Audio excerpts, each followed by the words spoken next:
ସୁଖ ଆଉ ଦୁଃଖ।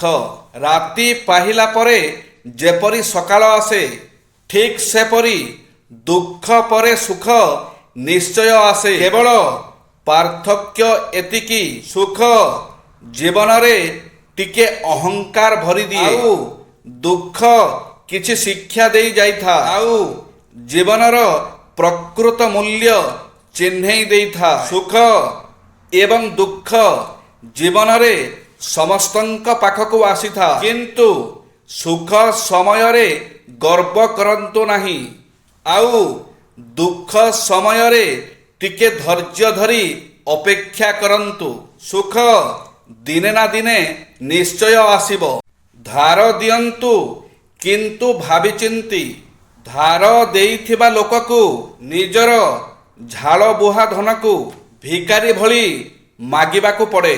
ଧାର ନେଇଥିବା ଲୋକ ଠକି ଠକି ତାରିଖ ପରେ ତାରିଖ ଗଡ଼େଇ ଚାଲିଥାଏ। କଥାଟା କିଛି ଲୋକଙ୍କୁ ଭଲ ନ ଲାଗିପାରେ, କିନ୍ତୁ ସତ।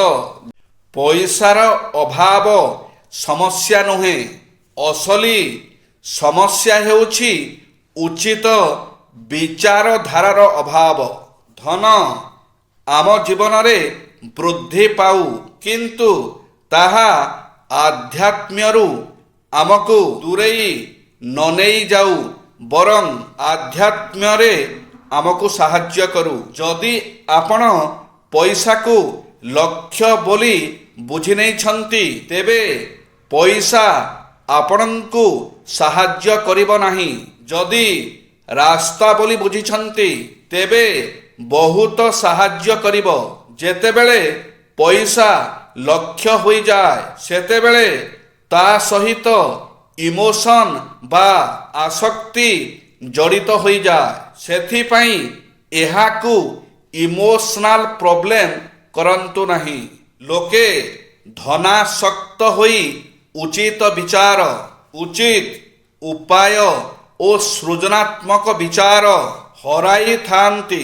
ସେଥିପାଇଁ ଏହା ବୁଝିନେବା ଅତି ଜରୁରୀ ଯେ there is no money problem, there is only an emotional problem, there is only ideas problem.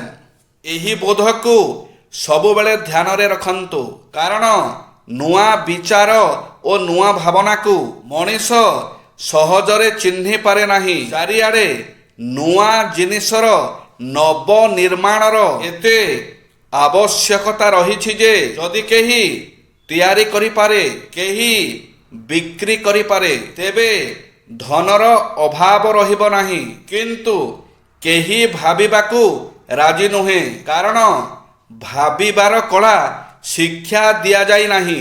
ଆମର ଶିକ୍ଷଣ ପଦ୍ଧତିରେ ଯଦି ଏହି ପ୍ରାକ୍ଟିସ, ଏହି କଳା ଥାନ୍ତା, ତେବେ ଧନର ଅଭାବ ନଥାନ୍ତା। ଆଜିଠାରୁ ଗୋଟିଏ କଥା ନିଜକୁ କୁହନ୍ତୁ, ମୋ ପାଖରେ କିଏ ଅଛି କି ନାହିଁ ମୁଁ ଜାଣିନି, କିନ୍ତୁ ମୋ ଭଗବାନ ମୋ ସାଙ୍ଗରେ ସବୁବେଳେ ଅଛନ୍ତି। ଯେଉଁ ବ୍ୟକ୍ତି ଈଶ୍ୱରଙ୍କ ଉପରେ ଭରସା କରି ରହେ, ତାଙ୍କୁ ପୃଥିବୀର କୌଣସି ଶକ୍ତି ହରାଇ ପାରିବ ନାହିଁ। ଆପଣ ହାରିବା ପାଇଁ ଜନ୍ମ ହୋଇନାହାନ୍ତି, ଜିତିବା ପାଇଁ ସୃଷ୍ଟି ହୋଇଛନ୍ତି। କେବଳ ଥରେ ଆଖି ବନ୍ଦ କରି ତାଙ୍କୁ ସ୍ମରଣ କରନ୍ତୁ, ସେ ଆପଣଙ୍କୁ ବାଟ ଦେଖାଇବେ। ଭଗବାନଙ୍କ ଉପରେ ଭରସା ରଖିବା ହେଉଛି ସବୁଠାରୁ ବଡ଼ ସାହସ। ରାତି ପାହିଗଲା ପରେ ଯେପରି ସକାଳ ଆସେ, ସେପରି ଦୁଃଖ ପରେ ସୁଖ ନିଶ୍ଚିତ ଆସେ।